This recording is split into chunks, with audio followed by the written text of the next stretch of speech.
Good morning my sweet viewers.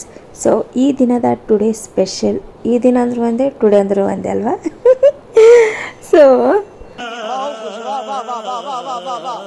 Normal special ಅಂತಂದ್ರೇನು, ದೋಸೆ, ಶೇಂಗಾ ಚಟ್ನಿ, ಹಾಗೆ ಆಲೂಗಡ್ಡೆ ಕರಿನ ಮಾಡ್ತಾಯಿದ್ದೀನಿ ಸಿಂಪಲ್ಲಾಗಿ. ನೋಡ್ತಾ ಇರ್ಬೋದು, ಒಂದು ಕುಕ್ಕರಲ್ಲಿ ನಾನು ನನಗೆಷ್ಟು ಬೇಕೋ ಅಷ್ಟನ್ನು ಆಲೂಗಡ್ಡೆನ ಕಟ್ ಮಾಡಿಕೊಂಡು 2 ವಿಸಿಲ್ ಕೂರಿಸೋಣ ಅಂತ ಅದರಲ್ಲಿ ಹಾಕಿಟ್ಟಿದ್ದೀನಿ. ಪೇಪರು ಯಾಕೆ ಅಂತಂದರೆ ಒಂದೊಂದು ಟೈಮ್ ಏನಾಗುತ್ತೆ, ವಿಸಿಲ್ ಕೂಗಿಬಿಡುತ್ತೆ, ಮೇಲೆಲ್ಲ ನೀರು ಚೆಲ್ಲಿಬಿಟ್ಟು ಮತ್ತೆ ನಾವು ಕ್ಲೀನ್ ಮಾಡೋಕ್ಕೂ ಅದೊಂದು ಟೈಮ್ ಬೇಕಾಗುತ್ತೆ. ಸೊ ಹಾಗಾಗಿ ಕುಕ್ಕರು ವಿಸಿಲಿಗೆ ನಾವು ಸೆಂಟ್ರು ಒಂದು ಪೇಪರು, ಇಲ್ಲಾಂದರೆ ನಿಮ್ಮಲ್ಲಿ ಟಿಶ್ಯೂ ಪೇಪರು, ನ್ಯೂಸ್ ಪೇಪರ್ ಯಾವುದಾದ್ರೂ ಯೂಸ್ ಮಾಡ್ಬೋದು. ಸೊ ಅಲ್ಲೇ ನೀರೆಲ್ಲ ಸ್ಟಾಕ್ ಆಗುತ್ತೆ, ಕೆಳಗೆ ಏನೂ ಸೋರೋದಿಲ್ಲ.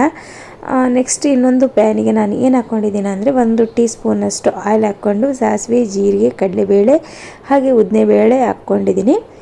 ನಮಗೆ ಎಷ್ಟು ಬೇಕೋ ಆನಿಯನ್ 2-3 ಎಷ್ಟು ಬೇಕೋ ಅಷ್ಟು ಕ್ವಾಂಟಿಟಿ ತೊಗೊಂಡು ನೀವು, ನಾನಂತರ ಇವಾಗ 3 ಆನಿಯನ್ನ ತೊಗೊಂಡು ಕಟ್ ಮಾಡಿಕೊಂಡು ಚೆನ್ನಾಗಿ ಫ್ರೈ ಮಾಡ್ತಾಯಿದ್ದೀನಿ. ಒಂದು ಕಡೆ ಏನಾದರೂ ನಾವು ಮಾಡ್ತಾಯಿದ್ರೆ ಇನ್ನೊಂದು ಕಡೆ ಬೇಗ ಬೇಗ ಮಾಡ್ಕೊಂಡ್ಬಿಟ್ರೆ ಕೆಲಸ ಸ್ಪೀಡಾಗಿ ಆಗುತ್ತೆ. ಹಾಗಾಗಿ ನಮ್ಮ ಮಕ್ಕಳು ಸ್ಕೂಲಿಗೆ ಹೋಗೋಷ್ಟರಲ್ಲಿ ಫಿನಿಶ್ ಆಗಬೇಕು.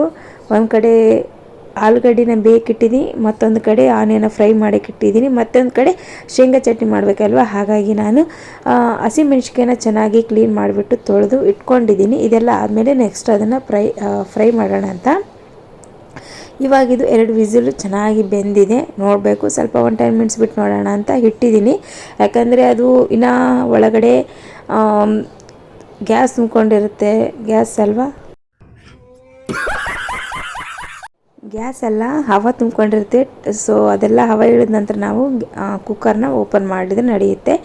ಸೊ ಹಾಗಾಗಿ ಇಲ್ಲಿ ನೋಡ್ತಾ ಇರ್ಬೋದು, ಆನಿಯನ್ ತುಂಬ ಚೆನ್ನಾಗಿ ಫ್ರೈ ಆಗಿದೆ. ಇದಕ್ಕೆ ಸ್ವಲ್ಪ ಗರಂ ಮಸಾಲ, ಚಾಟ್ ಮಸಾಲ, ಧನಿಯಾ ಪುಡಿ, ಚಿಲ್ಲಿ ಪೌಡರ್ ಮತ್ತು ಅರಶಿನ ಪುಡಿ, ಸಾಲ್ಟು, ಚಿಲ್ಲಿ ಪೌಡರ್ ಎಲ್ಲವನ್ನು ಮಿಕ್ಸ್ ಮಾಡಿಕೊಂಡು 2 ಮಿನಿಟ್ಸು ಫ್ರೈ ಮಾಡ್ಕೊಂಡ್ರೆ ಚೆನ್ನಾಗಿರುತ್ತೆ.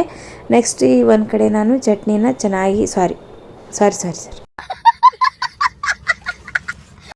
ಹಸಿಮೆಣ್ಸಿಕಾಯಿ ಮತ್ತು ಶೇಂಗಾ ಬೀಜಗಳನ್ನು ಚೆನ್ನಾಗಿ ಫ್ರೈ ಮಾಡಿ ಇಟ್ಕೊಂಡಿದ್ದೀನಿ. ಚಟ್ನಿ ಮಾಡೋಕ್ಕೋಸ್ಕರ ಚಟ್ನಿನೇ ಹುರ್ಕೊಂಡಿಲ್ಲ.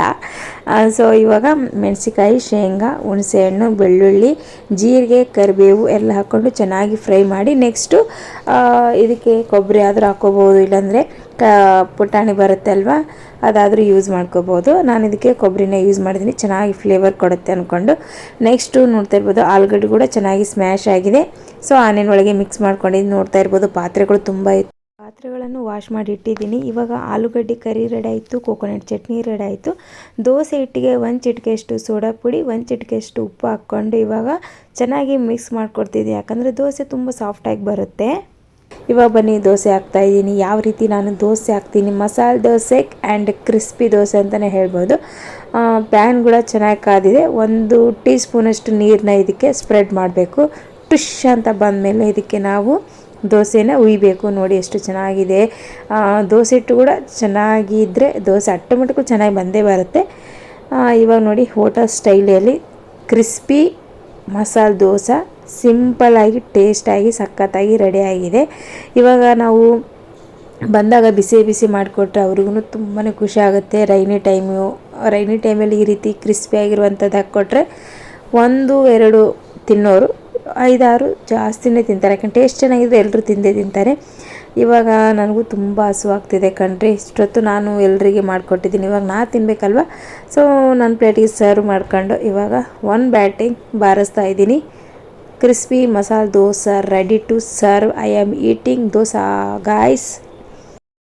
ಜಸ್ಟ್ ಟಿಫಿನ್ ಆಯಿತು. ನಂದಂತೂ ಸಖತ್ತಾಗಿ ಬಂದಿತ್ತು, ಯಾಕಂದರೆ ನಾನು ಮಾಡಿರ್ತೀನಿ, ನನ್ನ ಕೈ ರುಚಿ ನನಗೆ ಇಷ್ಟ ಆಗುತ್ತೆ, ಬೇರೆಯವ್ರಿಗೆ ಇಷ್ಟ ಆಗುತ್ತೋ ಗೊತ್ತಿಲ್ಲ. ಇದಂತೂ finally super. And next 1 by 1 ಕೆಲಸ ಮಾಡ್ತಾ ನಮ್ಮದು ಕ್ಲೀನಿಂಗ್ ಡಿಪಾರ್ಟ್ಮೆಂಟ್ ಹತ್ರ ಮುಗಿಯೋದೇ ಇಲ್ಲ. ಸೊ ಪಾತ್ರೆಗಳು ಜೋಡಿಸ್ಕೊಳ್ಳಾಗಿರ್ಬೋದು, ಸ್ಪೂನ್ಗಳು ಎಲ್ಲ ಕ್ಲೀನ್ ಮಾಡಿಬಿಟ್ಟು ಅರೇಂಜ್ ಮಾಡಿ ಇಟ್ಕೊಂಡಿದ್ದೀನಿ. ನೆಕ್ಸ್ಟ್ ಆಫ್ಟರ್ನೂನ್ಗೆ ಸಿಂಪಲ್ಲಾಗಿ ಒಂದು ರೈಸ್ ಮಾಡೋಣ ಅಂತ ಚಿತ್ರಾನ್ನ ಮಾಡ್ತಾಯಿದ್ದೀನಿ ಅಷ್ಟೇ. ಮತ್ತು ರಾತ್ರಿ ಬೇರೆ ಡಿಶಸ್ ಇದ್ದೇ ಇರುತ್ತಲ್ವ. ಸೊ ನಂದು ಆ ಕಡೆ ಅನ್ನ ಮಾಡ್ತಿರುವಾಗ ಈ ಕಡೆ ಏನಾದರೂ ಕೆಲಸ ಇದ್ರೆ ಚಿಕ್ಕ ಪುಟ್ಟದೆಲ್ಲ ನಾನು ಮಾಡ್ಕೊಂಡು ಬಿಡ್ತೀನಿ. ಸೊ ಸ್ಪೂನ್ ಅರೇಂಜ್ ಆದ ನಂತರ ಆಯಿಲ್ ಜಾರಲ್ಲಿ ಆಯಿಲ್ ಇರಲಿಲ್ಲ, ಸೊ ಇದಕ್ಕೆ ಆಯಿಲ್ ಹಾಕ್ಕೊಳ್ತಾ ಇದ್ದೀನಿ. ನಮ್ಮ ಒಂದು ಕಡೆ ನಾವು ಕುಕ್ಕಿಂಗ್ ಮಾಡ್ತಿರ್ಬೇಕಾದ್ರೆ ಇನ್ನೊಂದು ಕೂಡ ನಾವು ಬೇಗ ಬೇಗ ಕೆಲಸ ಮುಗಿಸ್ಕೊಂಡ್ರೆ ನಮಗೂ ಅಂತ ಸ್ವಲ್ಪ ಟೈಮ್ ಸೇವ್ ಆಗುತ್ತೆ. ಮನೆಯಲ್ಲೇ ಇದ್ದೇ ಇರ್ತೀವಿ ಅಂತ ಅವ್ರಿಗೆ ನೋಡೋರಿಗೆ ಅನಿಸುತ್ತೆ, ಏನು ಕೆಲಸ ಮಾಡ್ತಾರೆ ಅನಿಸುತ್ತೆ. ಕೆಲಸ ಮಾಡೋರಿಗೆ ಗೊತ್ತು, ಹೊರಗೆ ಹೋಗಿ ಜಾಬ್ ಮಾಡೋರ್ಗಿಂತ ಮನೆಯಲ್ಲೇ ನಾವು ಹೆಣ್ಮಕ್ಳು ಪ್ರತಿದಿನ ಮಾರ್ನಿಂಗಿಂದ ನೈಟ್ವರೆಗೆ ಕಷ್ಟ ಅಷ್ಟು ಇರುತ್ತೆ, ಟಯರ್ಡ್ ಆಗುತ್ತೆ. ಆದರೂ ಯಾವ ಕೆಲಸ ಮಿಸ್ ಮಾಡೋದಿಲ್ಲ, ಪ್ರತಿಯೊಂದು ಕೆಲಸ ನಾವು ಮಾಡ್ತಾನೆ ಇರಬೇಕಾಗುತ್ತೆ. ನೋಡೋರಿಗೆ ಏನು ಅನಿಸುತ್ತೆ, ಅವ್ರು ಮನೇಲೇ ಇರ್ತಾರೆ, ಹೌಸ್ ವೈಫ್ ಅಂತ ಅದು ಒಂದು ಮೈಂಡಲ್ಲಿ ಸೆಟ್ ಇರುತ್ತೆ, ಏನು ಮಾಡೋಕ್ಕಾಗೋದಿಲ್ಲ.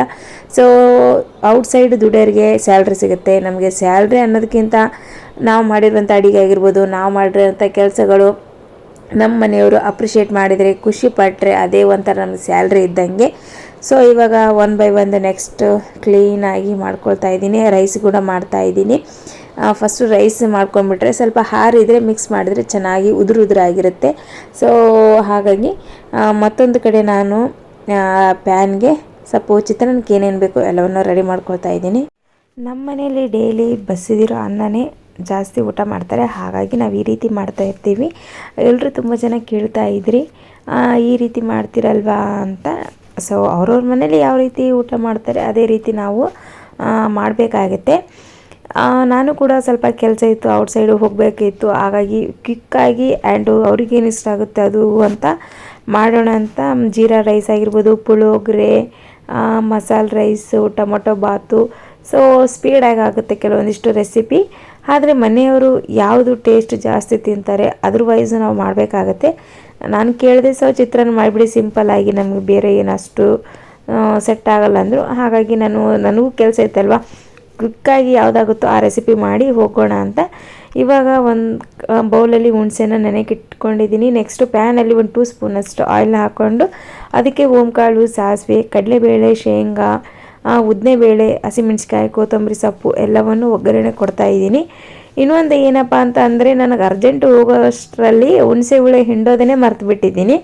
ಹಾಗಾಗಿ ಮತ್ತೊಂದು ಪಾತ್ರೆಯಲ್ಲಿ ನಾನು ಇಟ್ಕೊಂಡು ಹುಣಸೆ ಹುಳಿನ ಚೆನ್ನಾಗಿ ಕುದಿಸಿಬಿಟ್ಟು ಇದಕ್ಕೆ ಮಿಕ್ಸ್ ಮಾಡಿ ಕಲಿಸ್ತಾ ಇದ್ದೀನಿ. ಸೊ ಈ ದಿನದ ಬ್ಲಾಗು ಸಿಂಪಲ್ ಆಗಿತ್ತು ಫ್ರೆಂಡ್ಸ್. ಸೊ ಈ ಬ್ಲಾಗ್ ಏನಾದರೂ ಸ್ವಲ್ಪ ಇಷ್ಟ ಆಯಿತು ಅಂದರೆ ಲೈಕ್, ಶೇರ್, ಕಮೆಂಟ್ ಅಂತ ಮಾಡೋದು ಮಿಸ್ ಮಾಡಲೇಬೇಡಿ. ನನ್ನ ಬ್ಲಾಗಲ್ಲಿ ಏನಾದರೂ ಮಿಸ್ಟೇಕ್ ಇದ್ದರೆ ಹೇಳಿ, ನಾನು ಕೂಡ ತಿದ್ಕೊತೀನಿ. ಯಾಕಂದರೆ ಎಲ್ಲವೂ ನಾವು ಕಲಿತೇ ಇರ್ತೀವಿ ಅಂತ ಹೇಳೋಕ್ಕಾಗಲ್ಲ, ಕೆಲವೊಂದಿಷ್ಟು ಮಿಸ್ ಆಗ್ತಾನೇ ಇರುತ್ತೆ.